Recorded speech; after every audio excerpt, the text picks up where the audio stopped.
Triage doesn't always happen in the SOC. It also happens in real life. Last June 21, we were in a shop just across nearby to where we are right now. Here's my daughter. She's 1 year old. Hit her head on a corner of a table. We had to triage to make a decision. That time, seeing a lot of blood on her face, and we got feedback from our pedia that the wound looked very deep. We had to decide to go to the ER. Upon arrival, the nurses examined our daughter. They took in signals. They took in, found her age, look how she was acting, and just her overall disposition. She was generally okay.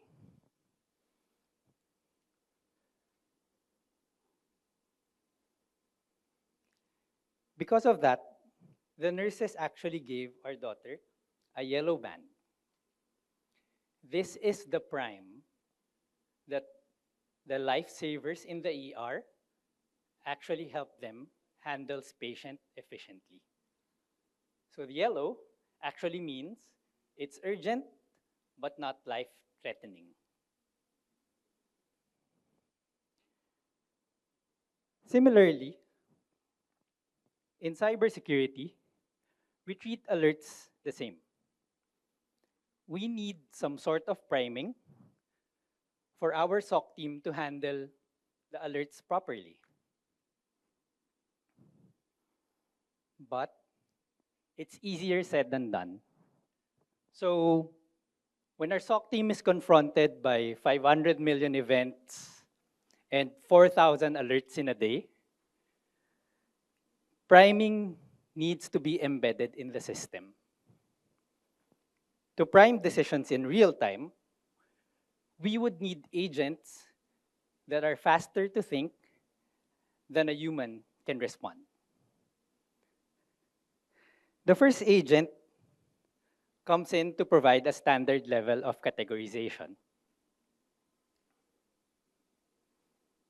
As we all know, we would like to address malicious ones to be handled faster or to be handled first. And we can probably defer the benign ones later. However, you would still have thousands of alerts, as mentioned a while ago. And for the SOC team, maybe you have 5 or maybe up to 10 people in your SOC team. That would be still very overwhelming. These alerts need to be filtered to be able to remove noise. So let me take you through the journey of an alert going through the SecOps process. Take, for example, this suspicious alert, which, if it's a alert that involves a file that is flagged, our analyst would do IP reputation, a hash file reputation check. After that, they would look for any involved IPs and check the reputation. Then they examine different TTPs to be able to try to identify if there are threat actors involved. This is a typical external context enrichment that happens in a SOC. To improve it further, we examine how an asset is important to the business, and then we look at the confidentiality of what data the asset processes. We also consider the types of control that is active on that asset. And lastly, we do a baseline comparison of the behavior of that asset over the course of time. Then we validate that against a posture score, take a look at the alert history, and then try to get an understanding of how false positives were determined previously. So, by going through this SecOps process, your SOC team is able to be equipped with a higher fidelity prime. So, this is a common scenario where a higher priority alert would be downgraded to a higher severity alert downgraded to a lower priority. And similarly, for a lower severity alert, if enriched with proper business context, it can get to a higher priority. So if you have a priority for alert that you want to handle, say, for example, it is a device that is a printer. So you know it's not important to the business. And then you can decide that for this type of alert, I want to be only alerted weekly. Priming at this scale allows your SOC to be more efficient and to be able to handle the thousands of alerts in a better way.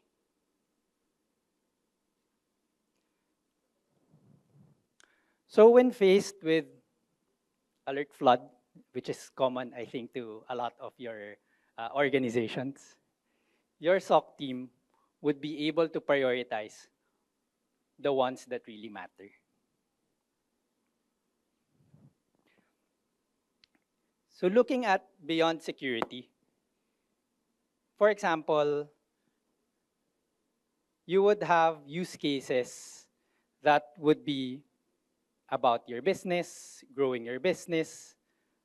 That is also an applicable scenario where priming could also help.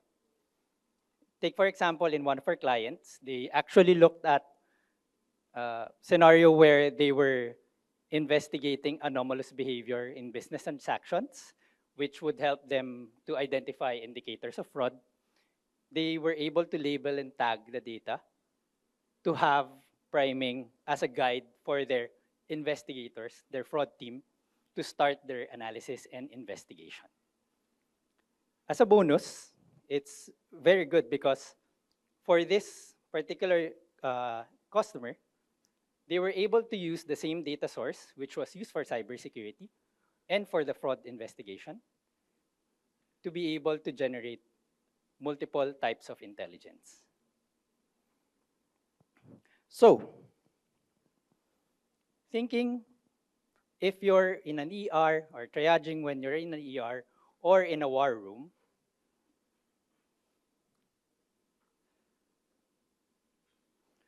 priming really helps how humans respond.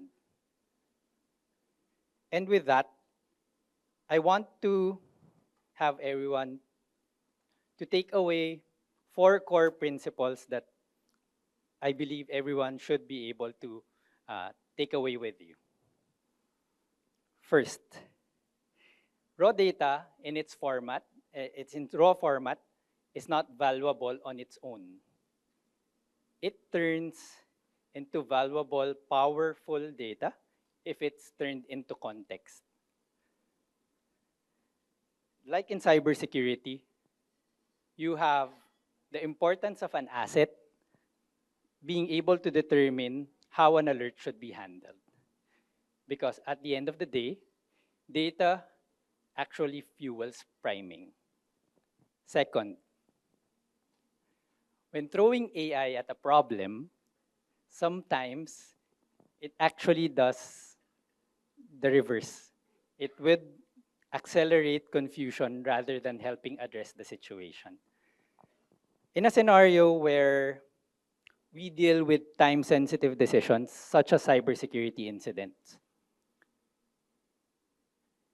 a rule or a detection rule that is configured real-time, a simple one, is actually better than a complex AI model with the risk of delay.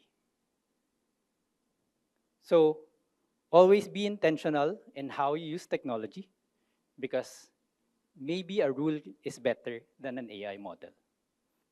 Next, focus on what matters. For your SOC team, attention is the most limited resource. When your SOC team is spending a lot of time on low risk priorities or low risk alerts, that leaves a lot of room for high impact threats that may be exposed. So we want to make sure that our SOC team works on what really matters to your organization. And as a theme of our forums and my talk today, this is what priming is all about.